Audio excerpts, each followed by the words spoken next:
Literal na pinakaba ng SMB ang rain or shine sa dulo. Iyak si Justin Patton. Lakas ng rain or shine. Showtime malala si Jalen Johnson. So undefeated na rain or shine ni Lasto Painters kalaban ng kupunan ng San Miguel Beermen. Bull opening quarter, kumana agad ng 3 si CJ Perez na right away binura agad ng 3 sa kabila ni Kalen Chongson. Pero mainit ang simula ng Beermen. CJ Perez again pasok ang 4 at nasundan pa yan ng back-to-back 3-point shot ni Super Marcio. Well, naputol na lang yan sa wide open layup na to ni Adrian Nocum na nasundan pa ng first 3-pointer naman ni Jalen Johnson. Halfway mark, Justin Patton nagparamdam na rin sa kanyang alley-oop dunk. Kaso may bawi din agad si Johnson sa kanyang wide open layup. Natapos ang unang quarter, abante lang ng isang SMB 27-26. Second quarter, napatawag agad ng timeout ang SMB matapos ang 8-0 run ng rain or shine. Hindi pa natapos dyan dahil kumana pa ng end 1 si Jonard Clarito. Well, naputol na lang yan sa tres na to ni Muala Tautua. Kaso grabe agad ang bawi ng Ross, another 7-0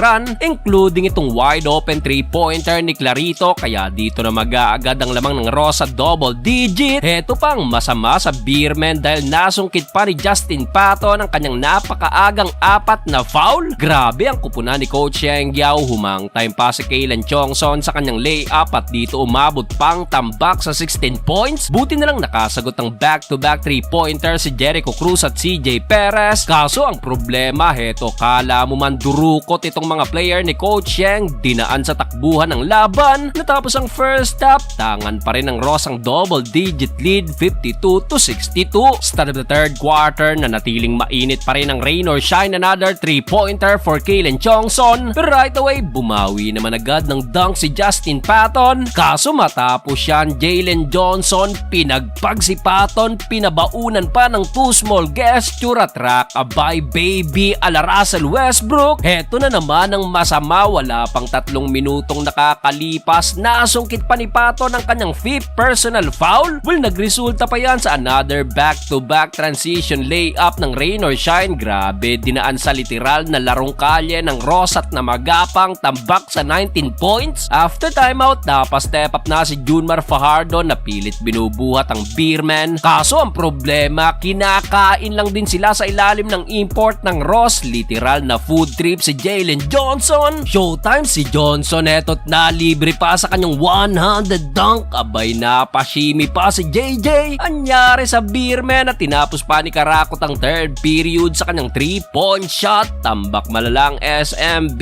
95-73. Fourth and final quarter, hindi ka maniniwala sa ginawa ng Beermen. Napakainit na 18-0 run sa loob lang halos yan ng 4 na minuto. Napalukaway pa si Super Marcio sa kanyang corner 3-pointer at under 7-minute mark. Heto pa, Wame Chongson kumana pa ng big time 4-point shot na tuluyang nagbaba sa dalawa, 99-97. Kaso matapos yan, sumagot ng layup si Lemeti at naiwanang bukas pa si Nocum sa kanyang corner 3-pointer, 105-97. After timeout, Marcio again another 3-pointer pero right away binura din agad dyan ni Nocum ng wing 3-point shot. Grabe ang palitan ng puntos under 2 minutes. Super Marcio na naman another 3-pointer pero sinagot na naman niya ng layup ni Nocum. Under a minute mark, di pa tapos si Marcio, another 3-pointer with 27 points. Wala nang 1 minuto, lamang ng 4 ang Ross. Kaso hindi na-capitalize ng SMB ang 4-point area. Mintis kay Patton sa huli. Iyak ang import ng SMB.